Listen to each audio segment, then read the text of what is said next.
படையாண்ட மாவீரா எப்போ வந்தது, எப்படி வந்தது, எங்க வந்தது அப்படின்ற விஷயம் கூட இப்ப வரைக்கும் தெரியல. அந்த படத்தை பத்தி நீங்க ஏதாவது கேட்டிருக்கீங்களா? மரபனுடைய மானமும் வீரமும் நிறைஞ்சு நிக்கிற புலிக்கூட்டம். இது முக்கியமா என்ன சொல்லப்படுது இன்னொன்னா, காடு வெட்டி குரு அவரோட லைஃப் பத்தி தழுவிய சம்பந்தப்பட்ட ஒரு படமா இது பார்க்கப்படுது. நீங்கள் குறிப்பிட்டு படையாண்ட மாவீரா அப்படிங்கிற படம் மட்டும் ஓடலை அப்படின்னு விசிக மாநில அமைப்பு செயலாளர் என்கிட்ட கேட்கும்போது நான் சொல்கிறது வந்து ஏதோ ஒரு வெஞ்சன்ஸ்க்காக சொல்கிறேன் அப்படின்ற மாதிரி தான் கருத்து உருவாக்கமாயிடும். ஒரு சமூகத்தை பற்றி சொல்கிற மாதிரியான ஒரு படங்கள் இங்கே நிறைய அந்த மாதிரி வரும்போது தான் இப்போ நாங்கள் இந்த மாதிரியான உங்களை மாதிரியான ஆட்களை உட்காந்து வச்சு கேள்வி கேட்குற ஒரு சூழ்நிலைக்கு தள்ளப்பட்டிருக்கோம். எப்படி புரிஞ்சுக்கலாம்னா, அதே சமுதாயத்தை சேர்ந்த வன்னியர் சமுதாயத்தை சேர்ந்த மக்களுடைய வாழ்வாதாரம் இருக்கிறது வந்து முந்திரிக்காடு, பலா, இதுதான். இதை பற்றின ஒரு படத்தை வந்து தங்கர் பச்சான் அவர் எடுத்தார். அந்த படம் எப்படி ஆஹா ஓஹோன்னு அப்படியே சூப்பர் டூப்பர் ஹிட்டாச்சே. காடு வெட்டி குருவே அவருடைய பேட்டியில் தான் கொடுத்துருப்பார். எங்கள் மக்கள் இன்னும் கூட குடிக்கு அடிமையாகி ஒட்டு மொத்தமாக துணாமடிக்கிறவனாவும் குளத்து வேலை செய்கிறவனாவும் இந்த மாதிரியான உடல் உழைப்பு வேலைகளாக தான் இருக்கிறான் அப்படிங்கிறத படையாண்ட மாவீரனுடைய கதாபாத்திரம் காடு வெட்டி குரு அவருடைய ஸ்டேட்மெண்ட்டே இது. பத்திரிகையாளர் கேட்குறாங்க, எங்கள் மக்களுக்காக நான் எடுத்த படம்ட்டார். அப்போ ஒரு யார் எங்கள் மக்கள்னு சொல்கிறாரு? தமிழ் மக்களுக்காக படம் எடுத்த படம்னா எல்லாரும் புரிஞ்சிடும். நகைப்புக்காக கூட இருக்கலாம். ஆனால் சர்வே எடுத்து பார்த்தீங்கன்னா இதுதான் உண்மை. மாலுக்கு வந்து படம் பார்க்கக்கூடிய மக்களாக இன்றைக்கி அவங்க மக்கள் இல்லை. அந்த மக்களை முட்டாளாக்கி வச்சிருக்கிறாங்கன்றது தான் எங்களை மாதிரி ஆட்களுடைய பார்வை. காடு வெட்டி குருவு அந்த இயக்குனர் கௌதமனை தாண்டி விடுதலை சிறுத்தைகளாக இருக்கக்கூடிய எங்களுக்கு எவ்வளவோ தெரியும். எதிரியாகவும் பார்த்துருக்குறோம், நண்பராகவும் பார்த்துருக்கோம். தொல்காப்பியன் திருமாவளவன் அப்படிங்கிற ஒரு பார்ட் இல்லாமல் காடு வெட்டி குருவினுடைய வாழ்க்கையை வரலாறு எழுதவே முடியாது. இன்னைக்கு உயிரோடு இருக்கிறாங்க காடு வெட்டி குருவினுடைய அம்மா. அவங்களே ஒரு சாட்சி. அவங்க அம்மா வந்து பேட்டி கொடுத்தது நான் சொல்றேன். ஒவ்வொரு முறையும் நீ அந்த தம்பியை பார்த்து, அதாவது தலைவர் திருமாவை பார்த்து, அவங்க அம்மாவை இப்படி கெட்ட வார்த்தையில திட்டுறியடா, ஆனா ஒரு நாளும் அந்த தம்பி வாயிலிருந்து உன்னை என்ன அப்படி திட்டல. பாரஞ்சித் அவர்கள் ஆகட்டும் சரி, வெற்றிமாறன் அவர்கள் ஆகட்டும் சரி, மாரி செல்வராஜ் அவர்கள் ஆகட்டும் சரி, இவங்களும் எல்லாருமே ஒரு பர்டிகுலரான ஒரு சமுதாயத்தை வந்து இவங்க பிற்படுத்தப்பட்டவங்க, இவங்க வந்து இந்த மாதிரி சமுதாயத்துல வந்து இவங்க நசுக்கப்பட்டவங்க அப்படின்னு சொல்லிட்டு தொடர்ந்து இந்த மாதிரியான விஷயங்கள் வந்து படத்தை எடுத்துட்டு தானே சார் இருக்காங்க.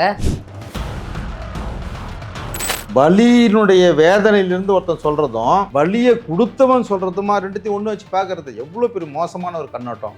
ஆண்ட பரம்பரை, நோண்ட பரம்பரை எதுவுமே இல்லாத ஒரு புழுகு மூட்டையை ஒரு படமாக எடுத்து இவங்க பேசிட்டு இருக்கிறது. தண்டகாரண்யம் படம் வந்தது சார்.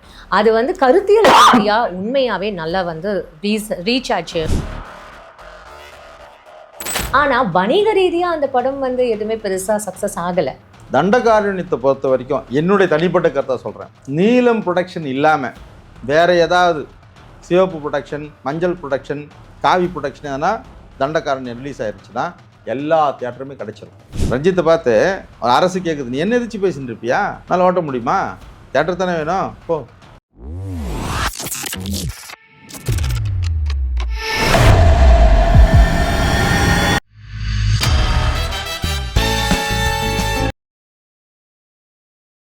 பிபிடி சினிமா நேயர்கள் அனைவருக்கும் வணக்கம். இன்னைக்கு நம்மளோட விசிகேயோட மாநில அமைப்பு செயலாளர் நீலச்சந்திரகுமார் அவர்கள் தான் இணைஞ்சிருக்கார். அவர்கிட்ட நிறைய விஷயங்கள் கிட்ட தெரிஞ்சுக்க போறோம். நிகழ்ச்சிக்கு போகலாம். சார் வணக்கம்.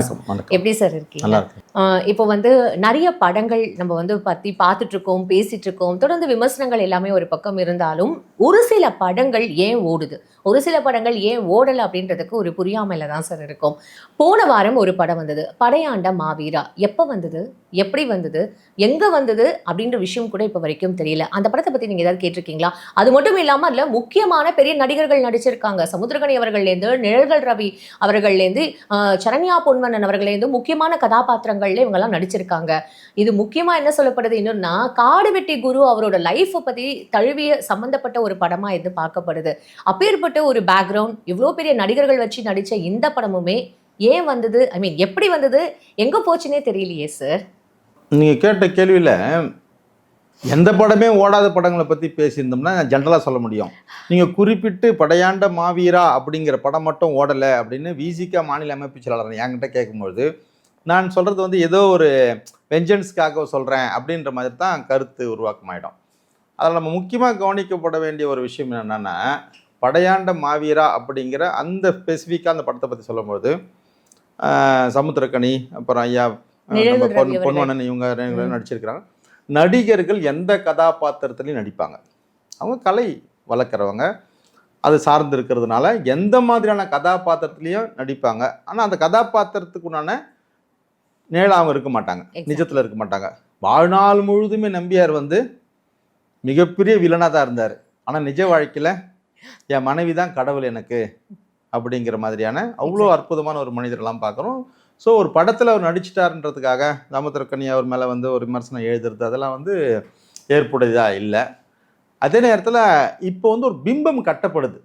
இப்போ சமுத்திரக்கனியா அவர் சமூக நீதியை பேசுவார், சமுத்திரக்கனியா ஒரு சமூகத்தில் நடக்கக்கூடிய அவலங்களை தோலுரிச்சு காட்டக்கூடிய அப்படிங்கிற ஒரு பிம்பத்தை சமுத்திரக்கனி அடைஞ்சிட்டார். எல்லா மக்களாலுமே கொண்டாடப்படக்கூடிய ஒரு நபரா அவர் இருக்கிறார். அதனால அவர் மேல இருக்கக்கூடிய அந்த உரிமையில, அவர் மேல இருக்கக்கூடிய அந்த அன்புல இப்ப ஏற்பட்ட விமர்சனங்கள், இந்த மாதிரி போய் ஒரு கேரக்டர் நடிக்கிறீங்களே அப்படின்னு இந்த மாதிரியான விஷயத்துல இருந்து தான் அந்த விமர்சனங்களா அப்படி பார்க்க முடியுது. மற்றபடி ஒரு படத்தினுடைய வெற்றி தோல்வி அப்படிங்கிறது யாராலுமே கணிக்க முடியாது. Exactly sir. இந்த கேள்விகள் ஏன் நீ என்னை பார்த்து கேட்குற அப்படின்ற ஒரு கரெக்டான ஒரு கேள்வி தான். இருந்தாலும் இது ஒரு சமூகம் சார்ந்ததா ஒரு படம் வந்து இப்போ ஜாஸ்தி வர ஆரம்பிச்சிடுச்சு. முன்னாடிலாம் கமர்ஷியல் படம் அப்படின்ற மாதிரி ஜென்ரலாக எல்லாருமே எல்லா சமூகத்தினரும் ரசிக்கிற மாதிரி எல்லாருமே போற்றக்கூடிய ஒரு படங்கள் வந்த காலகட்டம் நடுவில் இப்போ ஒரு சமூகத்தை பற்றி சொல்கிற மாதிரியான ஒரு படங்கள் இங்கே நிறைய அந்த மாதிரி வரும்போது தான் இப்போ நாங்கள் இந்த மாதிரியான உங்களை மாதிரியான ஆட்களை உட்காந்து வச்சு கேள்வி கேட்குற ஒரு சூழ்நிலைக்கு தள்ளப்பட்டிருக்கோம். எப்படி புரிஞ்சுக்கலாம்னா, அதே சமுதாயத்தை சேர்ந்த வன்னியர் சமுதாயத்தை சேர்ந்த மக்களுடைய வாழ்வாதாரம் இருக்கிறது வந்து முந்திரிக்காடு, பலா, இதுதான். இதை பற்றின ஒரு படத்தை வந்து தங்கர் பச்சான் அதே சமுதாயத்தை சேர்ந்தவர் கடலூரில் இப்போ எம்பிக்கு ஆகினன்னு தோல்வி அடைஞ்சவர் அவர் எடுத்தார். அந்த படம் எப்படி ஆஹா ஓஹோன்னு அப்படியே சூப்பர் டூப்பர் ஹிட்டாச்சே. அந்த கதாபாத்திரத்தில் 9 ரூபாய் நோட்டில் சத்யராஜ் நடித்தார். பெரியாருடைய தீவிர தொண்டர், சமூக நீதியினுடைய பேச்சாளர்ல உள்ளவர். அந்த படம் ஹிட் ஆகுது என்ன காரணம்னா, அவங்க சமூகத்தில் இருக்கக்கூடிய பிரச்சனைகளை பேசினாங்களே ஒழிய சமூகத்தை ஒரு சாரரா எமோஷனல் ஏற்றி அவங்களோட உணர்ச்சிகளை தூண்டி இன்னொரு சமுதாயத்துக்கு எதிராக நிற்க வைக்கக்கூடிய படம் 9 ரூபாய் நோட்டு கிடையாது. எங்க மக்களும் ஆடு மேய்ச்சின்னு மாடு மேய்ச்சின்னு விவசாய கூலிகளை வேலை செஞ்சுக்கின்னு எல்லாருமே உழைக்கிற வர்க்கமா இருக்காங்க. காடு வெட்டி குருவே அவருடைய பேட்டியில தான் கொடுத்துருப்பாரு. எங்க மக்கள் இன்னும் கூட குடிக்கு அடிமையாகி ஒட்டு மொத்தமா சுனாமி அடிக்கிறவனாவும் குளத்து வேலை செய்கிறவனாவும் இந்த மாதிரியான உடல் உழைப்பு வேலைகளாக தான் இருக்கிறான் அப்படிங்கிறத படையாண்ட மாவீரனுடைய கதாபாத்திரம் காடு வெட்டி குரு அவருடைய ஸ்டேட்மெண்ட்டே இது. ஆனால் அந்த இயக்குனர் என்ன பண்ணுறாருன்னா, அது எல்லாத்தையுமே மறைச்சிட்டு வேறு மாதிரியான ஒரு பூஸ்டப்பை கொடுக்கறதா நினச்சி இவர் ஒரு படத்தை கொடுத்துருக்கிறாரு. அது கொடுத்தது கூட தப்பில்லை, அதை பற்றி பேசுறதுக்கு நாம இன்னொரு பக்கம் இருக்குது. ஆனால் அவர் பேசும்போது என்ன சொல்கிறாருன்னா, பத்திரிகையாளர் கேட்குறாங்க, அப்படி கேட்கும்போது எங்கள் மக்களுக்காக நான் எடுத்த படம்ட்டார். அப்போ ஒரு யாரு எங்க மக்கள்னு சொல்றாரு? தமிழ் மக்களுக்காக படம் எடுத்த படம்னா எல்லாரும் புரிஞ்சிடும். எங்க மக்களுக்காக எடுத்த படம்ன்ற சரி ஓகே, உங்க மக்களுக்காக எடுத்த படமாவே இருக்கட்டும். இந்த படத்தை நீங்க எங்க ரிலீஸ் பண்றீங்க? அப்போ உங்க மக்களுக்கு மட்டும் தான் நீங்க ரிலீஸ் பண்ணுன்ற மாதிரி. அப்போ உங்க மக்களுக்காக நீங்க ரிலீஸ் பண்ணணும் அப்படின்னா உண்மையிலேயே மணல் கொட்டி பழைய காலத்துல இருக்கிற டென்ட் கொட்டாய் அந்த மாதிரி தியேட்டர்ல ரிலீஸ் பண்ணா மட்டும்தான் உங்க மக்களால் வந்து படத்தை பார்க்கக்கூடிய சூழ்நிலை ஏற்படும். ஏன்னா இன்னைக்கு காலகட்டத்தில் அவர் சொல்கிற அந்த மக்களால், நான் சொல்கிறது வந்து ஒரு நகைப்புக்காக கூட இருக்கலாம், ஆனால் சர்வே எடுத்து பார்த்தீங்கன்னா இதுதான் உண்மை. மாலுக்கு வந்து படம் பார்க்கக்கூடிய மக்களாக இன்னைக்கு அவங்க மக்கள் இல்லை. உண்மை சார் நீங்கள் சொன்னது. சாதாரணமாக லுங்கி கட்டிக்கின்னு ஒரு ரப்பர் செருப்பு போட்டுக்கின்னு தியேட்டரில் மல்லாந்து படுத்துக்கின்னு மணல் மேலே உட்காந்துன்னு பார்க்கக்கூடிய கூட்டமாக தான் இன்னைக்கு வரைக்கும் இருக்கிறாங்க. ஒரு மாலுக்குள்ளே எப்படி போகணும் அதுக்கு உண்டான ஒரு டிக்னிட்டியான ட்ரெஸ் எப்படி போட்டுன்றது எதுவுமே இல்லாத அளவுக்கு தான் அந்த மக்களை முட்டாளாக்கி வச்சிருக்கிறாங்கன்றது தான் எங்களை மாதிரி ஆட்களுடைய பார்வை. இப்போ இங்க வந்து நம்ம கேஸ்ட் இருக்கக்கூடாது, இந்த மாதிரியான ஆணவ கொலைகள் நம்ம இங்க எவ்வளவோ பார்த்துட்டு இருக்கோம். ஏன்னா ஒரு சமூகம் இந்த சமூகம் அப்படின்னு பிளவுபடுறது நம்ம எவ்வளவோ பார்த்துட்டு இருக்கோம். அப்படி இருக்கும் பொழுது இப்போ எங்க சமூகத்துக்காக நாங்கள் இந்த படம் எடுக்கிறோம், உங்க சமூகத்துக்காக நான் இந்த படம் எடுக்கிறோம் போது இதுவே ஒரு பிளவு வர மாதிரி ஆயிடுது இல்லை சார்? இல்லை, தற்கூரி இயக்குநர்களுடைய ஒரு சிலருடைய மைண்ட் செட் அந்த மாதிரி. இதெல்லாம் சொன்னால் நம்மளுடைய படம் வந்து வெற்றி அடைஞ்சிரும், அல்லது இன்னொருத்தர் ஆப்போசிட் பண்ணால் இந்த படம் வந்து ஈஸியாக விளம்பரம் ஆகிடும் அப்படிங்கிற மாதிரியான ஒரு சூழலில் போகிறாங்க. இல்லைன்னா அவங்களோட புரிதல் ரொம்ப கம்மியாக இருக்குது. இவங்க பெரியாரையும் அம்பேத்கரையும் மார்க்சியம் படிச்சிருக்கக்கூடியதான் பாட்டாளி மக்கள் கட்சி ஐயா ராமதாசனுடைய தாட். அவரையே இவங்க வேறு மாதிரி வடிவத்தில் கொண்டு போகக்கூடிய சூழலுக்கு தள்ள வச்சுட்டாங்க. அந்த காலத்துலலாம் தலித் மக்கள் பெரும்பான்மையாக நம்பினதில் இவரும் ஒரு தலைவர். டாக்டர் ஐயா ராமதாஸ் ஒரு தலைவர். கிட்டத்தட்ட தமிழ்நாட்டில் ஒரு 100 அம்பேத்கர் சிலைக்கு மேலே நேரடியாக திறந்தவர் ஐயா. முதல்ல ஒரு அவருடைய இதுக்கு ஒருத்தருக்கு தலித் அவர்களுக்கு தானே சார் ஒரு பொறுப்பும் கொடுத்திருக்காரு. இல்லை, அதுதான் நிறைய வரலாறு உண்டு. தமிழ் குடிதாங்கிற பட்டத்தை நாங்கள் தான் அவருக்கு கொடுத்தோம், அமைச்சராக அவர் தான் இன்னைக்கு வரைக்கும் தலைவராக வச்சுருக்கிறது. அது மாதிரி நிறைய தலித் அப்படின்னா தலித் வன்னியர்கள் ரெண்டு சேர்ந்தது தான் பாட்டாளி மக்கள் கட்சின்றதை அவருடைய கொடியிலே காமிச்சார். இந்தியாவில் எந்த ஒரு கட்சி கொடியிலையுமே ஒரு நான் தலித் தலைவராக இருக்கக்கூடிய கட்சி கொடியில் ப்ளூ கலர் இருக்கவே இருக்காது. ஆனால் பாமக மட்டும்தான் அந்த ப்ளூன்றத அவர் நிறத்தை சேர்த்திருப்பார். அதுக்கு அடிப்படை காரணமே வட மாவட்டங்களில் பெரும்பான்மையாக அந்த உழைக்கிற வர்க்கமாக இருக்கக்கூடிய பறையர்களும் வன்னியர்களும் பெரும்பான்மையாக இருக்கிறாங்க. இவங்க 2 இனமும் சேர்ந்தால் அரசியல் அதிகாரத்தை கையகப்படுத்த முடியும், எதிர்காலத்தில் அந்த மக்களுடைய பொருளாதாரம் கல்வி எல்லாமே மேம்படும் இப்படிங்கிற ஒரு கான்செப்ட். அது கன்சிராமனுடைய கான்செப்ட். அதில் இருந்து தான் இவர் உள்வாங்கி இந்த அமைப்பையை உருவாக்குறாருன்னு கூட வச்சுக்கலாம் ஒரு பக்கம்.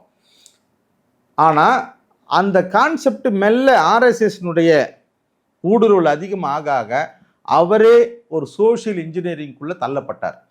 2012களுக்கு அப்புறமா அப்படி தள்ளப்பட்டுட்டார். அதனுடைய விளைவு தான் இன்னைக்கு தான் மகன்கிட்டயே அவர் போட்டி போட்டக்கூடிய நிலைமைக்கு அவர் தள்ளப்பட்டார்.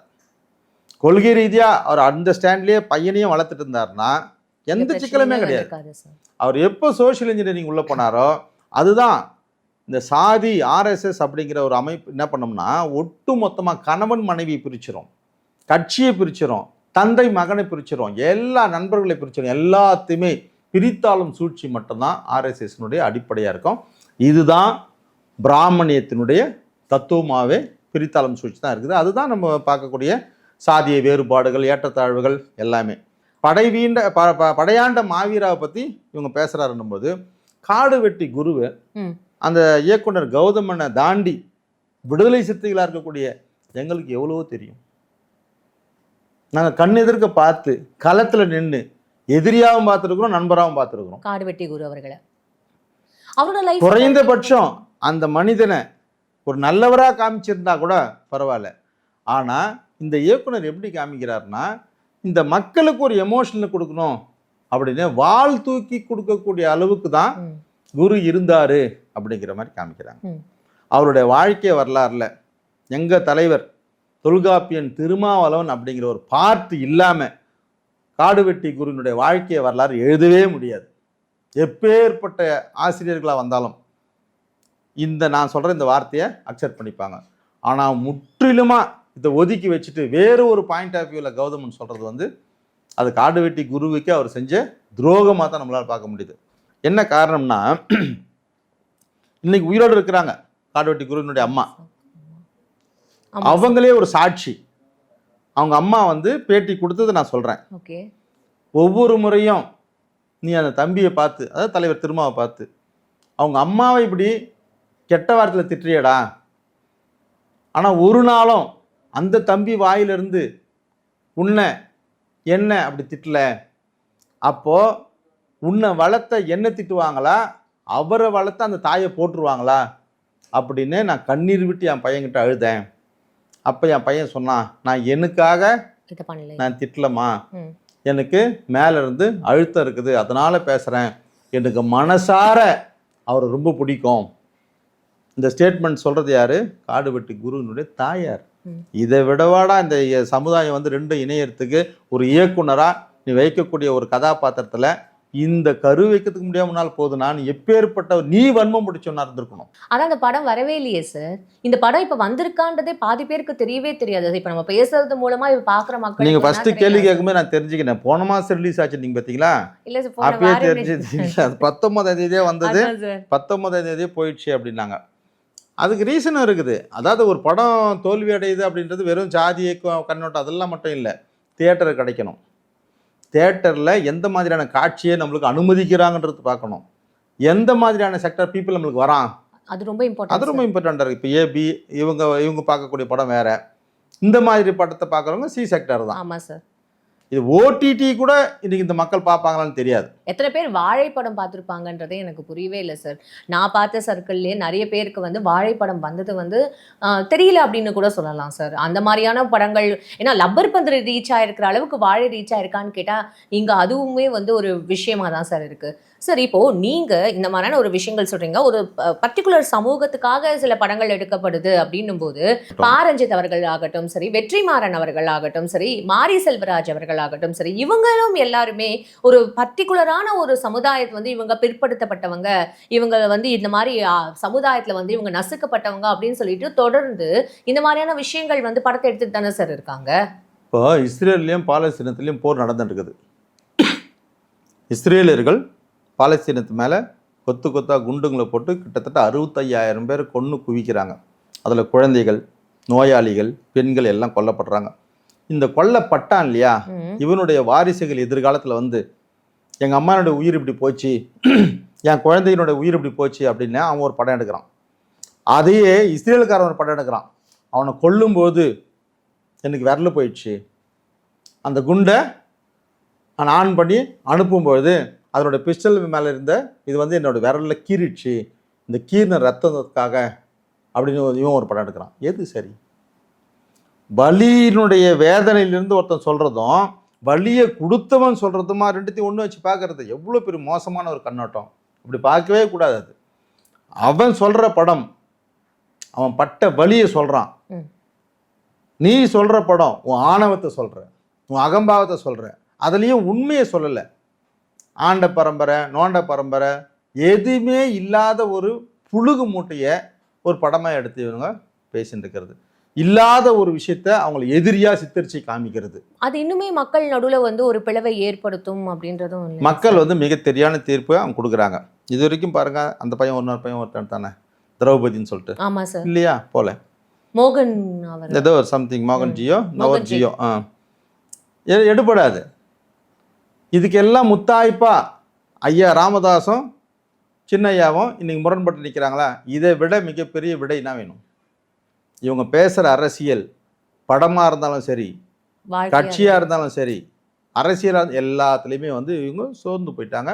அது வந்து எடுபடாத ஒரு விஷயமா தான் இருக்கும். எதிர்காலத்தில் பெரியார், அம்பேத்கர், மார்க்சிய இந்த 3 தத்துவங்கள் தான் நிலைச்சு நிற்கும். இதை எப்படியாவது ஊடறுத்து இந்த 3 சக்திகளையும் அழிச்சு ஒழிக்கணும் அப்படிங்கிறது தான் ஆர்எஸ்எஸ்னுடைய செயல் திட்டம். அதனுடைய கைக்கூலிகளாக இருக்கிறவங்க தான் இந்த மாதிரியான இயக்குநர்கள்லாம். சார், இதெல்லாம் நம்ம ஒரு பக்கம் பார்க்கும்போது தண்டகாரண்யம் படம் வந்தது சார்.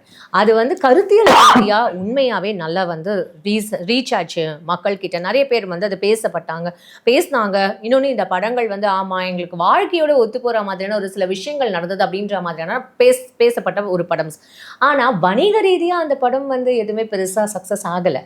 இவ்வளோ தூரம் கருத்தியல் ரீதியாக கொண்டு செல்லப்பட்ட ஒரு படம் வணிக ரீதியாக போகலை அப்படின்னும் போது அதுவே ஒரு பெரிய ட்ராபேக் தானே சார்? இந்த நடுவில் உங்கள் தலைவர் கூட அந்த படத்தை பார்த்துட்டு வந்து பெரிய அளவில் அந்த குழுவை கூப்பிட்டு பாராட்டிட்டு தான் நம்ம அதையும் பார்த்தோம். இதை பற்றி உங்களோட கருத்து? இப்போ நீங்கள் பாருங்கள், இப்போ படையாண்ட மாவீராக சொல்லும்போது நம்ம என்ன சொன்னோமோ அதே தான் தண்டகாரண்யக்கும் பொருந்தும்.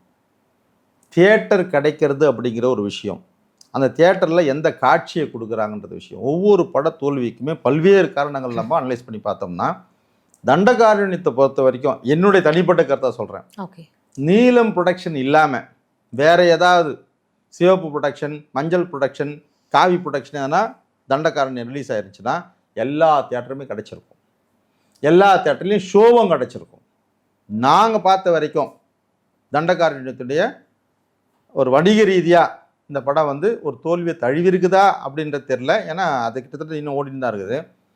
ஆமாம், கருத்தியல் ரீதியாக ஐஎம்பி ரேட்டிங் வந்து 9.6 வாங்கியிருக்குது. ஆமாம் சார், 10க்கு 9.6 வாங்கியிருக்கு சார். அது ஜெய்பியுமே 8.5 சம்திங் எதை தான் வாங்குது. 9.6 தண்டகாரண்யம். அப்போது கதை, திரைக்கதை, அதனுடைய கரு, நடிகர்கள், மேக்கிங், எடிட்டிங் இது எல்லாமே நல்லா இருந்தாலும் அதை நீங்கள் எங்கே போட்டு காட்ட போகிறீங்க? தியேட்டரில் தான். இந்த தியேட்டரு உரிமையாளர் யாராக வச்சுருக்கிறான்? அதனோட அதிகாரம் யாருக்கிட்ட இருக்குது? நீலம் ப்ரொடக்ஷன் ரஞ்சித்தினுடைய ப்ரொடக்ஷன் வரப்போகக்கூடிய படம் தியேட்டர் கொடுத்த மாதிரி இருக்கணும், ஆனால் கொடுக்காத மாதிரி இருக்கணும். டிஸ்ட்ரிபியூஷன்ல ரெட் ஜெயின்ட் கூட தானே சார் இருக்காங்க, பெரிய லெவல்ல அவங்களும் தானே சார் இருக்காங்க. இப்போ அதிகாரத்தில் யார் இருக்கிறாங்களோ அவங்களுக்கு தெரியும் யாரை வந்து ஒடுக்கணும், யாரை முடக்கணும். அந்த அடிப்படையில் தான் சொல்கிறேன், ரஞ்சித்தினுடைய நீலம் ப்ரொடக்ஷனால தண்டகாரண்யம் இன்னைக்கு வணிக ரீதியாக வெற்றி பெறலன்றது தான் என்னுடைய ஒரு பார்வை. என்னன்னா, ரஞ்சித் எந்த அரசுக்கு எதிராக இருக்கிறாரோ அந்த அரசு இந்த படத்தை எந்த தியேட்டர்லையுமே ஒரு நார்மல் காட்சிக்கு கூட கொடுக்கல. கிட்டத்தட்ட எல்லா ஷோக்களுமே 10 மணிக்கு மேலே இருக்கக்கூடிய இரவு காட்சிகள் மட்டும்தான் தியேட்டரில் கொடுத்துருக்குறாங்க. நீங்கள் கொஞ்சம் ஆய்வு பண்ணி பாருங்களேன். என்ன சார் சொல்றீங்க? இது உண்மையாவே புதுசா இருக்கு சார். உடனே இல்லை, நமக்கு டிஸ்ட்ரிக்ட் ஆப்பு இதெல்லாம் இருக்குல்ல, சினிமா ஆப்புங்க, இது ஓப்பன் பண்ணி பாருங்களேன். எந்தெந்த காட்சி இருக்குதுன்னு போட்டு பாருங்க. தண்டகாரண்யம் எந்த தியேட்டர்னா போட்டு பாருங்கள். இரவு 10 மணி காட்சி யார் போவா 10 மணிக்கு மேலே? ஒரு குடும்பத்தில் இருக்கிறவங்க, பெண்கள், குழந்தைகள் எல்லாரும் பார்க்கக்கூடிய படம் இது. அப்படி இருக்கும்போது தியேட்டரு கிடச்சிருக்குது, ஓகே, காட்சி கிடச்சிருக்குதா? Operation success, patient death. வெளிப்புறத்தில் நாங்கள் தியேட்டர் கொடுத்துட்டோங்க சொல்லுவாங்க, ஆனால் உள்ளுக்குள்ளே இது ஒரு பழிவாங்க நடவடிக்கை தான். இதனால அவங்களுக்கு என்ன சார் ஒரு பெருசா? ஏன்னா அவங்களும் இந்த படம் நீ என்னதானே எதிர்த்து பேசிட்டு இருக்கிற? ரஞ்சித்தை பார்த்து அரசு கேட்குது, நீ என்ன எதிர்த்து பேசிட்டு இருப்பியா? நல்லா ஓட்ட முடியுமா? தியேட்டர் தானே வேணும், போ.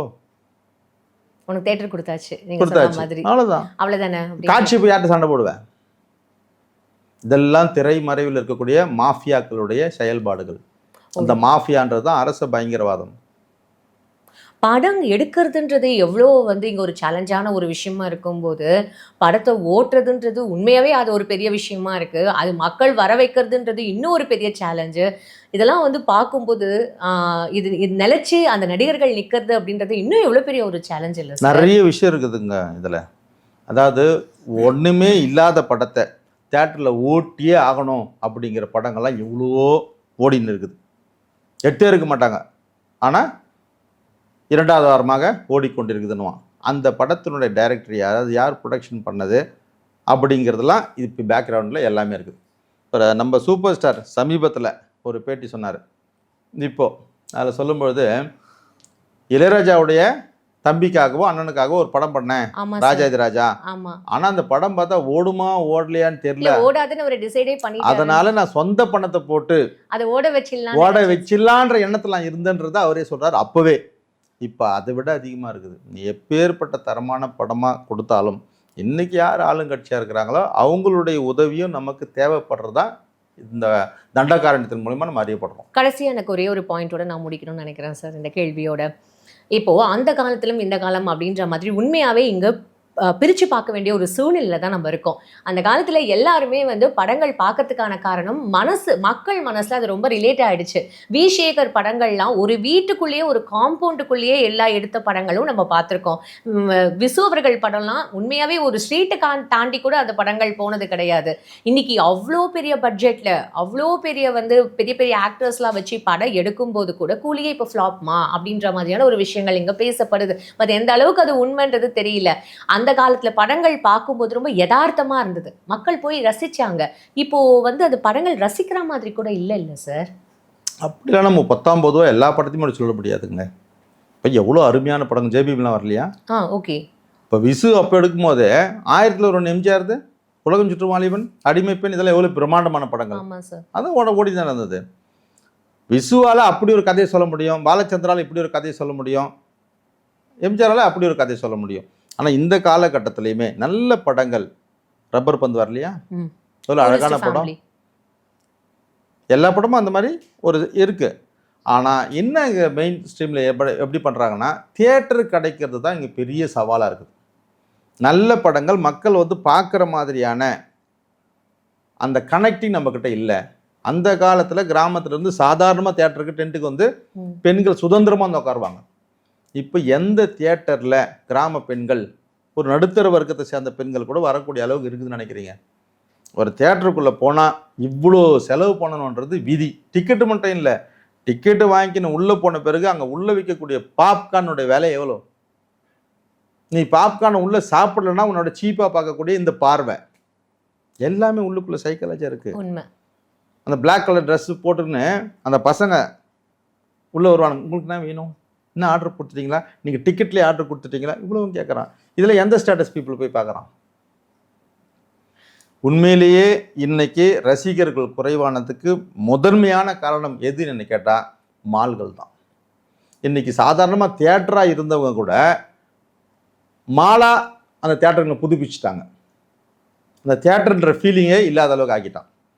அவன் சுதந்திரமாக போய் உக்காருவான், ஒரு வீடியோ பிடிப்பான், கால் மேலே கால் போட்டுன்னு தன்னை அந்த கேரக்டரை உணர்வான், உக்காருவான். வெளியில் வரும்போது எம்ஜிஆர் மாதிரியே வெளியில் வருவான், ரஜினி மாதிரியே வெளியில் வருவான். இங்கே அப்படி இல்லை. இப்போ மால்லேருந்து வெளியில் வரும்போது யாருக்கோ பயந்துக்குன்னு ஒரு டீசென்சியை கடைபிடிக்கணுன்றதுக்காக அமைதியாக வரக்கூடியவங்களை அந்த எமோஷனில் கூட அப்படியே அடக்கிக்குன்னு வரக்கூடிய ரசிகர்களை தான் பார்க்குறோம். படங்களை பார்த்து காமெடி சீன் வந்தா கூட சிரிச்சா நம்மள எல்லாரும் தப்பா எடுத்துருவாங்களோன்னு அமைதியா இருக்காங்க. அது அந்த மால்ல வரக்கூடிய அந்த நிறைய பாருங்களேன், எல்லா மால்ல இருக்கக்கூடிய தியேட்டர் அப்படித்தான் இருக்குது.